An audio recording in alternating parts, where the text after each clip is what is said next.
क्या तुमने कभी इंसान को निगलने वाली रेत देखी है? मत समझो इसे आम रेत। ये धागों जितनी पतली लेकिन किसी राक्षस से कम नहीं। जैसे ही कोई इंसान इस पर कदम रखता है वो जिंदा निगल लिया जाता है, बिना एक आवाज, बिना एक सबूत छोड़े। एक महिला दोस्तों के साथ बीच पे घूम रही थी। वो जैसे ही नंगे पैर रेत पे उतरी उसे कुछ अजीब महसूस हुआ। उसका पैर अचानक नीचे धंसने लगा।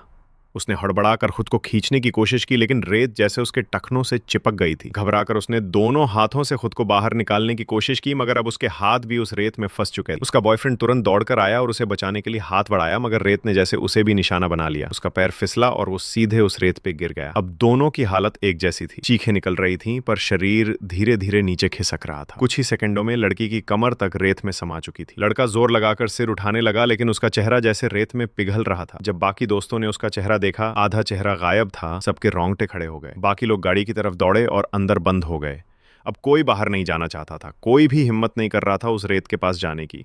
हर किसी के दिमाग में सिर्फ एक ही ख्याल था, अगर मैंने भी बाहर कदम रखा तो अगला नंबर मेरा होगा। गर्मी बढ़ती जा रही थी, सूरज सिर पर था, पसीना बह रहा था, पानी खत्म होने लगा था, पेट में भूख चुभ रही थी लेकिन गाड़ी के बाहर सिर्फ मौत थी। तभी गाड़ी में बैठी एक लड़की ने देखा रेत की सतह अचानक हलचल करने लगी और फिर रेत से निकलने लगे बालों जैसे हजारों काले टेंटिकल्स, पतले लंबे घिनौने। वो हवा में हिल रहे थे जैसे कुछ सूंघ रहे हो। और फिर उन्होंने गाड़ी को पकड़ना शुरू कर दिया। गाड़ी हिलने लगी। टेंटिकल्स ने शीशों को जकड़ लिया। अब सबके पास दो ही रास्ते थे, या तो गाड़ी छोड़कर भागो या इसी में मरो।